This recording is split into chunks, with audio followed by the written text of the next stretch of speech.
Maharashtra today सोबत बिनधास्त बोल. परभणी विधानसभेत दुरंगी लढतीत चुरशीचे टक्कर. शिवसेना विरुद्ध शिवसेना, दोघांचा गेममध्ये तिसऱ्याचा गेम. विजयरथाचे वळण कोणाकडे? मतदार गोंधळात. परभणी विधानसभा मतदारसंघात दुरंगी लढतीत अगदी चुरशीची टक्कर आहे. त्यात कॉर्नर सभा, रॅली, दलबदली, पाठिंबा हे प्रकार वाढले आहेत. त्यात महाराष्ट्र टुडे मराठीच्या बिनधास्त बोल या सदरामध्ये महाराष्ट्र टुडेचे संपादक मेहबूब शेख यांनी बहुजन मुक्ती मोर्चाचे उमेदवार दीपक शिंदे यांची बेधडक बिनधास्त मुलाखत घेतली आहे. परभणी विधानसभा निवडणूक अगदी 2 दिवसावर येऊन ठेपलेली आहे आणि अशामध्ये आपल्यासोबत बहुजन मुक्ती पार्टीचे उमेदवार आहेत दीपक शिंदेजी. त्यांच्याशी आपण काही परभणीच्या राजनीतिक पार्श्वभूमीवर त्यांच्याशी काही चर्चा करू. त्यांचं म्हणणं काय आहे, त्यांची काय प्रतिक्रिया आहे, आपण प्रत्यक्ष त्यांना विचारू. स्वागत आहे सर, आमच्या महाराष्ट्र टुडे चॅनलमध्ये आपलं स्वागत आहे. धन्यवाद सर. तर सध्या परभणी विधानसभेची निवडणुकीची धामधूम सध्या सुरू आहे परभणीमध्ये आणि उमेदवारांची सुद्धा धावपळ सुरू आहे. तर अशा परिस्थितीत तुम्ही एक उमेदवार म्हणून परभणीचा जो राजकीय इतिहास आहे, मागील 25 ते 30 वर्षापासून परभणीचा जो विकास आहे, त्याच्याबद्दल तुमचं थोडक्यात एक प्रतिक्रिया द्यावी. सर, 96 परभणी विधानसभेचा मी बहुजन मुक्ती पार्टीचा उमेदवार आहे, दीपक बलराम शिंदे. माझी 10 नंबरवरती माझा क्रमांक आहे. निवडणूक निशाणी आमची खाट आहे, बाज आहे. आपण जे प्रश्न मला केलेला आहे की परभणी विधानसभा किंवा परभणी जिल्ह्यातील जे विकासाचा विषय आहे किंवा जे इतिहास आहे त्याबद्दल जर सांगायचं झालं तर महाविकास आघाडीची सरकार जे आता उद्धव बाळासाहेब ठाकरेंची शिवसेना किंवा काही काँग्रेसचे लोक आहेत किंवा काही शरद पवार साहेबांच्या राष्ट्रवादी गटाचे लोक आहेत, यांची इथं सत्ता राहिलेली आहे. म्हणजे भाजपची जी महायुती आहे त्या लोकांची इथं सत्ता परभणीमध्ये तरी राहिलेली नाही. ती मग विधानसभेत असो, लोकसभेत असो, जिल्हा परिषद मध्ये असो, महानगरपालिकेमध्ये असो किंवा झेडपी किंवा ग्रामपंचायतीपर्यंत असो. तर इथं आज जे महाविकास आघाडीमध्ये पक्ष आहेत त्या लोकांची सत्ता इथं राहिलेली आहे. म्हणून कुठलाही पक्ष, कुठलाही उमेदवार किंवा परभणीचे सगळे नागरिक हे त्यांच्याबद्दलच बोलणार. तर त्या इतिहासाची आपण जर समीक्षा केली तर या ठिकाणी कुठल्याही प्रकारचा विकास झालेला नाही. आणि महानगरपालिका असो, जिल्हा परिषद असो, समाज कल्याण असो, जिल्हा परिषद असो आणि इतर जे प्रशासकीय योजना आहेत किंवा प्रशासकीय फंड जो येतो राज्य शासनाचा, केंद्र शासनाचा, तो या ठिकाणी झिरो आहे आणि तो वापरण्यात आला नाही किंवा त्याच्यामध्ये भ्रष्टाचार झाला. म्हणून परभणी विधानसभेमध्ये कुठला विकास झालेला दिसत नाही, या 10 वर्षामध्ये असो किंवा त्याच्या पूर्वी पण असो. हा थोडक्यात विकासाचा आपण इतिहास जाणू शकतो परभणीमध्ये. अच्छा सर, हा दुसरा एक महत्वाचा प्रश्न आहे की जे काही ह्या 30 वर्षामध्ये परभणीच्या विकासाच्या बाबतीत झालं, जे आमदार खासदार निवडून आलेले की त्यांना सम्राट म्हणून संबोधलं जातं, असं काही विकास परभणीमध्ये झालाय? सर, सध्याचे जे 10 वर्षापासून शिवसेना आधी जे महायुती होती त्यांच्यामधले ते उमेदवार होते आणि 5 वर्षातले महाविकास आघाडीचे उद्धव बाळासाहेब ठाकरे जे गट वेगळा झाला त्यांचे उमेदवार आहेत डॉक्टर राहुल पाटील साहेब, ज्यांना त्यांचेच कार्यकर्ते किंवा काही लोक कार्यसम्राट या नावाने ओळखतात. मी माझ्या सोशल मीडियावरती, फेसबुकवरती ज्यावेळेस ही रणधुमाळी सुरू झाली विधानसभेची त्यावेळेस त्यांना 20 प्रश्न मी विचारले होते आणि त्या 20 प्रश्नांमध्ये राष्ट्रीय स्तरावरचे, राज्य स्तरावरचे जे एका विधानसभेच्या सदस्याला विधानसभेमध्ये मांडणी करावं लागते आणि ते त्यांच्या विधानसभेतील नागरिकांसाठी ते कायदे पारित करावं लागतात किंवा त्या योजना आणावं लागतात किंवा तो फंड आणावा लागतो किंवा त्याबद्दल काम करावं लागतो, ते त्याबद्दल फेल्युअर ठरलेले आहेत.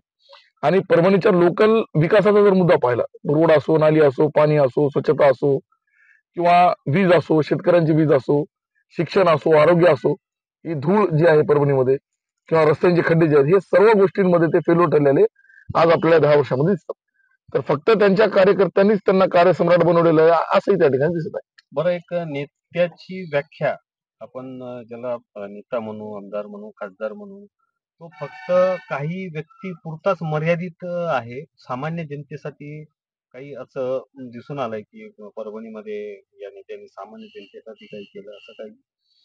सर, विद्यमान आमदार म्हणून आपण त्यांच्याबद्दल जर चर्चा केली तर सामान्य जनतेबद्दल किंवा परभणीतल्या जी SC ST OBC मायनॉरिटी लोक आहेत, मुस्लिम्स लोक आहेत, बुद्धिस्ट लोक आहेत, शीख लोक आहेत, जैन लोक आहेत, ख्रिश्चन लोक आहेत, लिंगायत लोक आहेत, या सर्व लोकांबद्दल यांनी म्हणजे इंडिव्हिज्युअल त्यांच्यासाठी कुठलीही कामं केली नाही किंवा जिल्हा प्रशासन महानगरपालिकेतून त्यांना जे कामं ज्या योजना त्यांना मिळवू द्यायच्या होत्या त्या पण दिल्या नाही. उलट असं झालं की त्यांना प्रशासनातून जे मौलिक अधिकार त्यांना जे भेटायचे होते किंवा त्यांच्या ज्या मौलिक अधिकारांच्या ज्या गरजा आहेत, जे प्रशासनाचं काम आहे त्यांच्यापर्यंत पुरवणं आणि शासनाचं काम आहे त्याच्यावर कंट्रोल करणं, हे तिथं 100% फेल्युअर होताना दिसत आहेत. आणि जे हजारो कोटी जो निधी या 10 वर्षामध्ये परभणी विधानसभेमध्ये आला किंवा परभणी जिल्ह्यामध्ये आला, तो निधी या गोष्टी सामान्य जनतेला माहित नाही की किती कोटीचा निधी आलेला आहे परभणी मध्ये आणि त्यांच्यासाठी आलेला आहे आणि त्याचा त्या निधीचा वापर झाला किंवा नाही. सर, त्या संदर्भामध्ये मी जवळपास 2 वर्षाखाली 270 माहितीचे अधिकार आरटीआयचे जे फॉर्म आहेत ते दाखल केले होते आणि ते आजही औरंगाबादच्या खंडपीठामध्ये पेंडिंग आहेत. खंडपीठाचे जे आयुक्त आहेत, कमिशनर आहेत, ते सुद्धा उडावडीचे उत्तर देतात, यांना लेटर पाठवतात, हे मला लेटर पाठवतात, परंतु यांनी त्याच्यामध्ये कुठलीही सफाई दिलेली नाही आणि कुठलाही फंड कुठं वापरला किंवा कुठं त्याची पूर्तता केली याचंही उत्तर मला दिलं नाही. आणि जर विद्यमान आमदार साहेब इथले विधानसभेचे सदस्य आहेत तर त्यांनी या भ्रष्टाचाराला आळा काऊन नाही घातला किंवा हे सर्व फंड जे इथं आलेलं आहे त्याची डिक्लेरेशन त्यांनी समाजाला का नाही दिलं किंवा कार्यसम्राट म्हणून जी ओळख त्यांनी स्वतःची जी समाजाला दिलेली आहे, तर हा हिसाब सगळा ते लाईव्ह येऊन समाजात काय देत नाहीत. मी त्या सोशल मीडियावरती तोच प्रश्न विचारला की तुम्ही कार्यसम्राट तुम्हाला लोक म्हणतात किंवा तुम्ही म्हणून घेतात किंवा तुमचे कार्यकर्ते म्हणतात, तर नेमकं तुम्ही काय कार्य केलंय ते आम्हाला एकदा लाईव्ह इंटरमध्ये येऊन बसून दाखवा. तुमच्यासारखे जे ज्येष्ठ पत्रकार आहेत परभणी मधले त्यांना तुम्ही लाईव्ह मध्ये येऊन दाखवा किंवा तुम्ही तुमच्या फेसबुक लाईव्ह वर येऊन दाखवा. आश्वासन देणं सर वेगळं आहे, परंतु एक्झॅक्ट काय कामं केले त्याबद्दल स्पष्टीकरण देणं वेगळं, ते त्या ठिकाणी फेल्युअर झालेले आहे. परभणीमध्ये जे मताचं ध्रुवीकरण चालू आहे सध्या, विधानसभा क्षेत्रात सर्व जाती धर्माचे लोक आहेत. सध्या हे पाहण्यात येत आहे की जो उमेदवार याच्यामध्ये रेसमध्ये आहे तो सगळ्या जाती धर्मांच्या लोकांना आपल्यात सामावून घेण्यासाठी जो फंडे आजमावत आहे. म्हणजे काय करत आहे नेमकं की त्यांना आश्वासन देत आहे, तर याबद्दल तुमचं काय म्हणणं? सर, परभणी विधानसभेमध्ये सध्या चर्चा सत्ताधारी पक्ष असल्यामुळं दोघांची आहे. महायुतीची पण उमेदवारांची आहे, आनंद भरोसे यांची, आणि महाविकास आघाडीचे डॉक्टर राहुल पाटील यांची पण आहे. दोनही उमेदवार हे बहुजनांच्या किंवा दोन्ही पक्ष बहुजनांचे कामाचे नाही, हे सिद्ध आहे. मी ते पुढे तुम्हाला सांगतो. परंतु विद्यमान आमदार म्हणून जे राजकारण डॉक्टर राहुल पाटील साहेबांनी परभणीत केलं की 59 फॉर्म या ठिकाणी दाखल झाले होते, 37 फॉर्म त्या ठिकाणी व्हॅलिड झाले आणि त्यापैकी 15 फॉर्म त्या ठिकाणी शेवटपर्यंत उरले. मग यांनी पक्ष फोडण्याचे काम या ठिकाणी केले, त्यानंतर धमक्या देण्याचे काम या ठिकाणी केले. त्याचे सगळे पुरावे सिद्ध होतील किंवा मला जर विचारलं तर मी पण ते सिद्ध करू शकतो. काही ठिकाणी पैशांचा व्यवहार झाला, हा पण त्यांच्यावर आरोप लागला की उमेदवारांना त्यांनी खूप मोठ्या दांडगी अमाऊंट देऊन त्या ठिकाणी त्यांनी बायकॉट करायला लावला, असे पण आरोप आहेत. त्यानंतर काही उमेदवारांना त्यांनी म्हणजे ब्लॅकमेलिंग केल्यासारखं किंवा काही आमिष दाखवून म्हणा किंवा काही धमक्या दाखवून म्हणा किंवा काही भविष्यात तुमच्यासोबत काही अशा गोष्टी आम्ही करू अशी भीती दाखवून सुद्धा त्यांनी काही उमेदवार वापस घ्यायला लावले, असे चर्चा आहे. चर्चा कशी आहे की एखादा उमेदवार फॉर्म भरत आहे आणि दुसऱ्या दिवशी तो त्यांच्या बंगल्यावर दिसत आहे, सगळे लोक म्हणजे असं नाही शक्य होत. उमेदवार त्याचा पक्ष अपक्ष असो किंवा पक्ष असो, तो त्याचा प्रतिनिधित्व करण्यासाठी फॉर्म दाखल करत आहे, त्याच्या समाजात काम करण्यासाठी होत आहे आणि अचानक ते त्यांच्या बंगल्यावर कसे दिसत आहेत. तर याच्यातून प्रश्न निर्माण झालेला आहे की हे फोडा तोडा, पैसे वाटा, विकत घ्या, धमक्या द्या, असं राजकारण डॉक्टर राहुल पाटील साहेबांनी केलं, हे समाजातून किंवा परभणी विधानसभेच्या चर्चेतून निष्पन्न होत आहे. एक सामान्य नागरिक किंवा एक उमेदवार म्हणून तुम्ही परभणी विधानसभेच्या मतदारांना काय म्हणून संदेश देणार की आपला उमेदवार कसा असावा? सर, मी तर असं म्हणतो, आतापर्यंत जर आपण या इंटरव्ह्यू मध्ये पाहिलं तर आपण राहुल पाटील साहेब यांच्याबद्दल बोलतो किंवा महाविकास आघाडीच्या संदर्भात बोलतो. लोकांना असा गैरसमज व्हायला नको की आपण महायुतीच्या समर्थनात बोलत आहोत का. तर प्रश्न असा आहे की महायुतीचे उमेदवार निवडून येतील त्यावेळेस आपण त्यांना जाब विचारू. परंतु विषय असा आहे की परभणीमध्ये जे बहुजनांचं शत्रू असलेलं जे संघटन आहे किंवा जे एक ऑर्गनायझेशन आहे किंवा एक विचारधारा आहे, ज्याला आपण RSS या नावाने ओळखतो, आणि हे हिंदू आणि मुस्लिम यांचं ध्रुवीकरण करणारं किंवा ओबीसी मराठाचं ध्रुवीकरण करणारं किंवा शेड्यूल कास्ट शेड्यूल ट्राईब मध्ये ध्रुवीकरण करणारं असं हे संघटन आहे आणि आरक्षण विरोधी आहे, संविधान विरोधी आहे. आणि त्यांचे डॉक्टर राहुल पाटील साहेबही समर्थक आहेत आणि आनंद भरोसे हे सुद्धा समर्थक आहेत, हे पुराव्यानुसार सिद्ध झालेलं आहे. परंतु एक मौलिक सिद्धांत काय आहे सर, की कुठलाही व्यक्ती मोठ्या शत्रूला किंवा लहान्या शत्रूला जर कंपॅरिझन केलं तर तो आधी प्रतिकार मोठ्या शत्रूचा करत असतो. आनंद भरोसे साहेब यांच्या तुलनेमध्ये डॉक्टर राहुल पाटील साहेब हे RSS चे मोठे कार्यकर्ते आहेत, हे सिद्ध झालेलं आहे.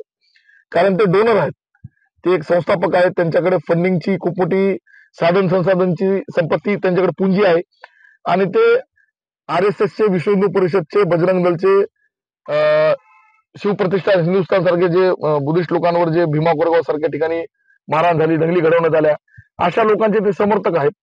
हे वारंवार सिद्ध झालेले, पुराव्याने सिद्ध झालेले आहे. तर मी परभणीकरांना एकच आवाहन करू इच्छितो, विनंती करू इच्छितो की महाविकास आघाडीचे उमेदवार हे RSS चे आहेत, हे पूर्ण सिद्ध झालेलं आहे. आणि महायुतीचे सरकार तर ऑलरेडी ते RSS बीजेपीचे तर आहेतच, त्यांना पण आपल्याला सत्तेमध्ये येण्यापासून रोखायचंच आहे. परंतु विद्यमान आमदारांना रोखणं, कारण ते RSS चे आहेत, हे सिद्ध झालेलं आहे. याच्यात मुस्लिमांचाही फायदा नाही, बुद्धिस्टांचा फायदा नाही, SC STच्या लोकांचाही फायदा नाही, ओबीसीचा नाही आणि मराठा समाजाचा नाही. कारण ज्या मराठा समाजाचे स्वतः हे उमेदवार आहेत ते त्यांच्या आरक्षणासंदर्भात बोलताना कुठे दिसले नाही, संघर्ष करताना कुठे दिसले नाही. जर तसं असतं तर त्यांनी 500 रुपयाच्या स्टॅम्प पेपरवर लिहून द्यायला पाहिजे होतं, पण तसं लिहून देताना ते ठरले नाही. तर माझी परभणीतील सर्व मुस्लिम बांधवांना, बुद्धिस्ट बांधवांना, SC ST ओबीसीच्या मराठा समाजाच्या बांधवांना एक विनंती आहे की जर आपण महायुतीला रोखण्यासाठी किंवा भाजपला रोखण्यासाठी ऑप्शन म्हणून जर आपण महाविकास आघाडीकडे पाहत आहोत तर ही आपली कुठेतरी खूप मोठी चुकी होत आहे, गफलत होत आहे, संभ्रम होत आहे, असं मी या ठिकाणी म्हणेन. कारण यांना रोखणं खूप महत्वाचं आहे. परभणी विधानसभा क्षेत्रात तर मुस्लिम उमेदवारांची संख्या जवळपास 1,25,000 आहे. बरोबर. तर आपल्या पाहण्यात असं आलं असेल की मुस्लिम मताचं कुठेतरी ध्रुवीकरण होते, कुठेतरी त्यांचा गैरफायदा होते, त्यांचं डिवायडेशन होते. मागील काही वर्षापूर्वी मुस्लिम युवकाबद्दल, मुस्लिम समाजाबद्दल एक एक्स विधायकांचं एक विरोधी भूमिका होती आणि आज ती वेगळी आहे. त्याबद्दल तुमचं काय? सर, मुळात आपण ह्या दोन्ही उमेदवाराबद्दल जी चर्चा करत आहोत आणि आपण ही चर्चा करत आहोत की हे दोन्ही उमेदवार जर RSS चे आहेत आणि विद्यमान आमदारांबद्दल आपण जे बोलत आहोत, तर जर ते RSS चे आहेत तर RSS ची मुळात विचारधाराच ही मुस्लिमांच्या विरोधामध्ये SC ST ओबीसीच्या लोकांना हिंदुत्वाच्या नावाखाली आणि खोट्या देशभक्तीच्या नावाखाली एकत्र करणे आणि मुस्लिम आमचे दुश्मन आहेत हे दाखवणे आणि त्या हिंदू मुसलमानाच्या ध्रुवीकरण करून आपला राजकीय अजेंडा राबवणे, हा त्यांचा मुख्य अजेंडा आहे RSS चा. आणि जर मागच्या काही 8-10 वर्षामध्ये किंवा 2014चं इलेक्शन तुम्हाला आठवलं असेल किंवा 2019चं आठवलं असेल, आता 2024चं, तर स्टेटमेंट जर तुम्ही विद्यमान आमदार साहेबांचे जर मागचे पाहिले असतील तर ते मुस्लिम समाजाला आतंकवादी आहेत किंवा परभणीमध्ये 100 आतंकवादी आहेत किंवा मुस्लिम समाजाच्या युवकांना काही मारहाण करण्याच्या संदर्भातल्या काही गोष्टी आहेत, असे वारंवार आरोप त्यांच्यावर लागत आलेले आहेत. किंवा आताची एक लेटेस्ट काल परवाची गोष्ट आहे की कुठेतरी त्यांनी ते उर्दू मधलं नाव काढण्यासाठी पण कोणाला तरी प्रेशराईज केलं एका दुकानावरचं मोठ्या. तर याच्यातून असं वारंवार सिद्ध झालेलं आहे की ते RSSच्या विचारधारेचे असल्यामुळं त्यांची मुस्लिमांच्या विरोधामध्ये ही तिरस्काराची वृत्ती आहे हे लक्षात येत आहे. आणि आज फक्त मतांचं ध्रुवीकरण झाल्यामुळं किंवा इतर अजून स्ट्रॉंग उमेदवार रिंगणात उतरल्यामुळं किंवा बहुजन मुक्ती पार्टी सारखं एक सांप्रदायिक संघटन जे SC ST ओबीसीच्या मायनॉरिटीच्या लोकांना घेऊन चालणारं संघटन आहे, अशा लोकांचे पण उमेदवार असल्यामुळं त्यांनी आता मुस्लिमांबद्दल थोडस वेगळी भूमिका घेतलेली आहे. आणि हे पण आता त्यांच्यावर आरोप झालेले आहेत की मी सर्व मुस्लिम लोकांना विकत घेतलं. मी परभणीतल्या एक मुस्लिम संघटनांना किंवा पक्षांना किंवा लिडरशिपला विकत घेतलं. एवढंच काय की त्यांच्या काही लोकांकडून अशा चर्चा ऐकू आल्या की आम्ही एक गाडा सुद्धा आम्ही परभणीमधला मुस्लिम लोकांचा विकत घेतला. तर मग ही जी वृत्ती आहे की असं तर शक्य नाही की मुस्लिम सगळा विकला गेला. इमानला जागृत असणारे लोक आहेत, 1-2 लोकांमुळे तुम्ही सगळ्या मुस्लिम लोकांची बदनामी करू शकत नाही. आणि ही मुस्लिमांच्या विरोधातली यांची जी वृत्ती आहे ती वारंवार सिद्ध झालेली आहे. तर माझ्या मते किंवा परभणी विधानसभा क्षेत्रातील मतदारांच्या समोर काय म्हणून ऑप्शन आहे सर? काय करावं त्यांनी? सर, विधानसभेच्या अनुषंगानं मी सर्वांना पुन्हा एकच सांगत आहे की महाविकास आघाडीचा ऑप्शन महायुती नाही, महायुतीचा ऑप्शन महाविकास आघाडी नाही. परभणी विधानसभेमध्ये बहुजन मुक्ती पार्टी एक बेटर ऑप्शन आहे, जे मान्यवर वामन मेश्राम साहेब, भारत मुक्ती मोर्चा, राष्ट्रीय परिवर्तन मोर्चाचे राष्ट्रीय संयोजक आहेत, ज्यांनी या सर्व बहुजनांच्या मुद्द्यावरती, ईव्हीएमच्या मुद्द्यावरती, एनआरसी च्या मुद्द्यावरती 7 वेळा भारत बंद केलेला आहे, 2 वेळा ईव्हीएम भंडारपूर परिवर्तनात आली. त्यांच्या उमेदवाराला सर्व बहुजनांनी निवडून दिलं पाहिजे आणि या विधानसभेमध्ये एक चांगली विधानसभा किंवा उमेदवार म्हणून आम्हाला संधी दिली पाहिजे, एवढी मी सर्वांना विनंती करतो. धन्यवाद सर. तुम्ही आमच्या महाराष्ट्र टुडे या मराठी वृत्तवाहिनीवर एक चांगल्या प्रकारे मुलाखत दिल्याबद्दल मी तुमचे धन्यवाद. धन्यवाद. आजच महाराष्ट्र टुडे 24 न्यूजला सबस्क्राईब करा आणि सत्य परिस्थितीचा सविस्तर आढावा पहा.